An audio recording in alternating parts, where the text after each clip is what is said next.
Voilà, alors je vais vous expliquer comment utiliser l'appareil. Donc, première chose à savoir, c'est que le petit cercle qu'on a ici, c'est lui qui sert à allumer ou éteindre l'appareil. Donc c'est écrit L ou A, lock ou mon mode ouverture. Donc voilà, ça c'était pour l'allumer.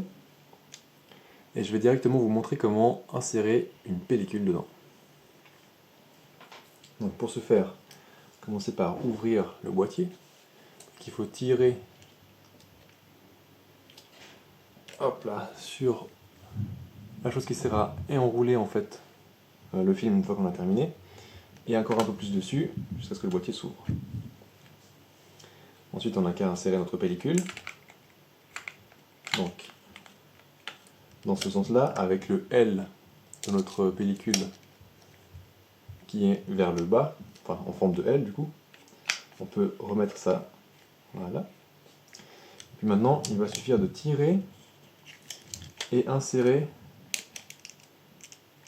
le bout du film à l'intérieur d'une des fentes qu'il y a à droite là au fond. Une fois que ça c'est fait, qu'elle est bien dedans, je viens de la mettre dehors, okay. On peut, voilà, je vais prendre une photo, voilà, on peut simplement essayer de voir si en tirant sur le levier ici, le film est entraîné. Donc là je vais le faire peut-être plusieurs fois. Ah, il est sorti, bon. Très bon exemple. C'est un petit peu galère des fois. Surtout que là le film il n'est pas du tout plat. Donc, je vais réessayer tranquillement. Reprendre une photo, ok. Voilà. Et je vais le faire encore même une deuxième fois jusqu'à voir le film qui arrive de l'autre côté. Une fois que ça c'est bon, on met le film bien à plat et on peut fermer le boîtier en s'assurant aussi bien sûr que les petits bouts en plastique sortent dans les trous correctement. Voilà. Puis je vais armer jusqu'à ce que dans la petite fenêtre ici, on voit apparaître le chiffre 1. Donc je prends une photo. Enfin, il y a le 0, on prend encore une et on arrive sur la première prise de vue. Pour être sûr que ça fonctionne, lorsqu'on avance le levier ici, il faut que le petit cercle ici tourne. S'il ne tourne pas, c'est qu'il y a un problème. Voilà, j'ai juste passé l'ambiance. Donc ça c'était pour armer le film. Ensuite, la petite roulette ici. Ah non, attendez. Réglons d'abord les ISO vu qu'on vient de mettre le film. C'est un film à 100 ISO, donc simplement je viens régler sur 100. Donc c'est simplement en appuyant sur le petit bouton ici et en tournant la molette, hein, c'est très simple. Donc, je disais, la roue ici permet de choisir le mode, donc soit bloqué sur 1/60 de seconde, en mode flash du coup, c'est la synchro flash, soit en mode bulbe, donc l'obturateur reste ouvert tant qu'on appuie en fait sur notre bouton. Je peux le montrer. Donc là on va entendre un premier bruit. Il reste ouvert et dès le moment où je lâche, ça va faire le deuxième bruit. Voilà. Et puis, il y a aussi le mode self-timer et self-timer avec le flash. Et là, simplement, c'est 10 secondes où il y a du coup la petite lumière et où ensuite ça prend la photo. Voilà. Et il y a encore deux boutons. Un petit bouton qui est situé sur le bord ici de l'appareil. Ça, c'est pour les contre-jours. En fait, ça va surexposer de 1,5 stop la photo, faisant donc que la personne apparaissant en contre-jour soit bien exposée. Donc il suffit d'appuyer légèrement sur notre premier bouton de prise de vue pour qu'on puisse lire en fait à l'intérieur du boîtier le temps qui est choisi par l'appareil. Et puis appuyer sur le deuxième bouton sur le bord et on verra l'aiguille donc descendre et après on peut prendre la photo. Et on a armé bien sûr le film d'avant. Voilà, je suis en mode self-timer, donc mauvais exemple. Voilà. Donc là, il a été plus lent parce que j'ai surexposé l'image. Et puis le deuxième bouton, c'est le bouton qui est noir ici. Donc ça va en fait, l'aiguille va indiquer l'état des batteries. Ça, je vous le montre tout à l'heure. Et puis nous avons ici une petite trappe où il y a la batterie. Et voilà, s'il faut la changer, c'est là que ça se passe.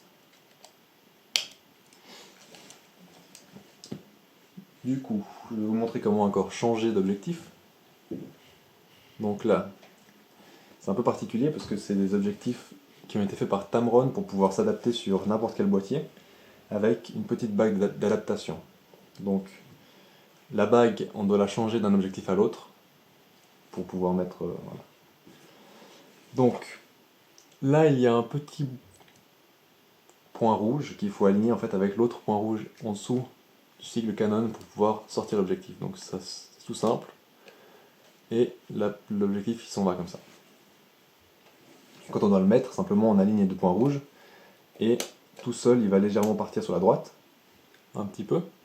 Et ensuite il ne faut plus que le serrer jusqu'à ce que voilà, ça bloque et là l'objectif ne bouge plus. Donc je vais le renlever et maintenant je vais vous montrer pour changer du coup cette petite adaptateur. Donc on va se mettre sur 2,5, l'ouverture en fait la plus petite. Et puis on va trouver le petit bouton ici argenté. Et on va appuyer et tourner. Et puis ça va partir tout seul. Hop, voilà. Et pour le mettre, tout simple, on se met pareil sur l'ouverture la plus faible. Enfin le chiffre le plus faible, donc l'ouverture la plus grande. Et on va aligner le point vert avec l'autre point vert ici. Et on va s'assurer que les petits pins en métal rentrent bien dans les fentes. Donc là le premier c'est bon, le deuxième qui est ici, il ne rentre pas dedans. Donc je vais simplement venir le pousser. Hop, et là il est rentré. Et après, je visse. Et une fois que les deux points sont alignés, ça ne bouge plus. Et on peut utiliser notre appareil normalement. Et là, hop, on le visse de nouveau et c'est bon. Une fois qu'on a pris le coup de main, c'est très simple, ça se fait très vite. Donc au sujet des objectifs. Lui c'est le zoom donc, qui est à l'ancienne, c'est push and pull. Il faut pousser et tirer pour faire le choix du zoom, donc entre 80 ou 210 mm. Et c'est en tournant qu'on fait la mise au point. Et puis sur celui-là, ils ont marqué en fait une sorte d'aide pour la mise au point. C'est les chiffres qu'il y a ici.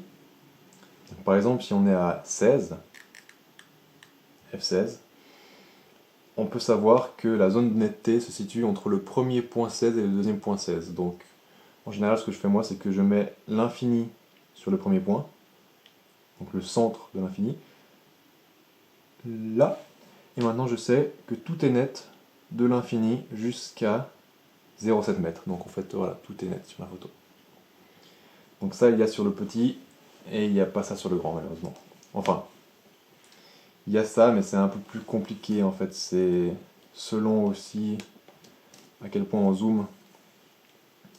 Donc là, par exemple, le trait qui est jaune correspond à 16, qu'on voit là. Et du coup, si on se met sur 16, on sait maintenant que ça va être net de là jusqu'à là, donc de l'infini à environ 7 mètres, 7-8 mètres. Et puis si on va là, bien sûr que la zone de netteté est beaucoup plus faible. Et du coup, ça ne correspond plus à grand chose une fois qu'on est à 210 mm. Mais c'est encore possible d'utiliser ça pour les plus grands angles. Mais moi je trouve ça très utile finalement, surtout sur le grand angle, pour faire des photos de paysage. Ensuite, il faut juste que je vous parle aussi de l'intérieur en fait du boîtier quand on regarde dans le viseur. Donc il y a plusieurs choses qu'on voit. Je vais juste ranger, hop. le 24 mm. Donc, finalement, il y a donc sur la droite l'aiguille avec une échelle donc du temps et un petit carré. On voit mieux en fait ici. Voilà. Donc le petit carré correspond à l'état des piles. Donc une fois qu'on appuie sur le petit bouton noir dont je vous ai expliqué avant, le petit bouton qui est juste à côté de la roulette des ISO ici, l'aiguille va indiquer à combien sont les piles. Donc si on se situe en dessus du carré, c'est que les piles sont assez chargées. En dessous, c'est qu'il faut changer les piles. Et du coup, c'est l'aiguille qui va indiquer le temps. S'il arrive dans la zone noire au sommet ou la zone noire du fond, c'est que c'est surexposé ou sous-exposé. Et puis au centre, il y a en fait une sorte de premier cercle coupé en deux et un deuxième sorte de donut autour. Donc ce premier cercle au centre, il va couper en fait les lignes droites. C'est pour nous aider à faire la mise au point. Donc par exemple, si on regarde le bord d'un bâtiment et qu'on tourne notre objectif pour faire la mise au point est correcte quand les deux lignes du bâtiment dans ce cercle viennent se toucher et se croiser. Et ainsi, ça nous aide à être sûr d'avoir une mise au point qui est bonne. Du coup, c'est la première aide. Et celle du centre, celle qui est à l'extérieur, du coup, ça aide à faire une mise au point là où il n'y a pas de ligne droite. Par exemple, pour tout ce qui est plus des textures ou des choses plus compliquées, en fait, ça va accentuer le flou. Donc il y aura vraiment un seul moment où on est sûr que la mise au point est correcte. Et ça, vous le verrez en regardant. Mais c'est très important, moi je trouve, pour faire une bonne mise au point, de s'aider en fait de ces deux choses. Et avec ça, il me semble que je vous ai tout dit. Ah, non, j'ai oublié une chose maintenant que j'y pense. Comment désarmer à la fin, qu'on a fait nos expositions, le film. Donc si on est arrivé à 24 ou 36, selon la pellicule, ce qu'il faut commencer par faire, c'est tourner et appuyer sur ce bouton. Et une fois que c'est fait, on peut venir tourner avec ça, le film, jusqu'à ce qu'il n'y ait plus de résistance. Hop. Et vous là, vous allez tourner encore un petit peu. Moi je vais ouvrir maintenant parce que c'est une pellicule que j'utilise pour les explications et j'ai pas envie qu'elle soit totalement rentrée. Et une fois que vous avez fait ça, vous pouvez donc réouvrir votre boîtier et prendre la pellicule. Bien sûr, ne jamais ouvrir le boîtier quand la pellicule est dedans, sinon toutes les photos sont foutues. Et du coup, si vous avez d'autres questions, je vais mettre en description de la vidéo le PDF qui correspondait en fait au manuel d'utilisation. Et puis si vous avez d'autres questions, n'hésitez pas à me les poser aussi, je ferai du mieux pour vous répondre. Merci encore pour votre achat et je vous souhaite beaucoup de plaisir. Au revoir.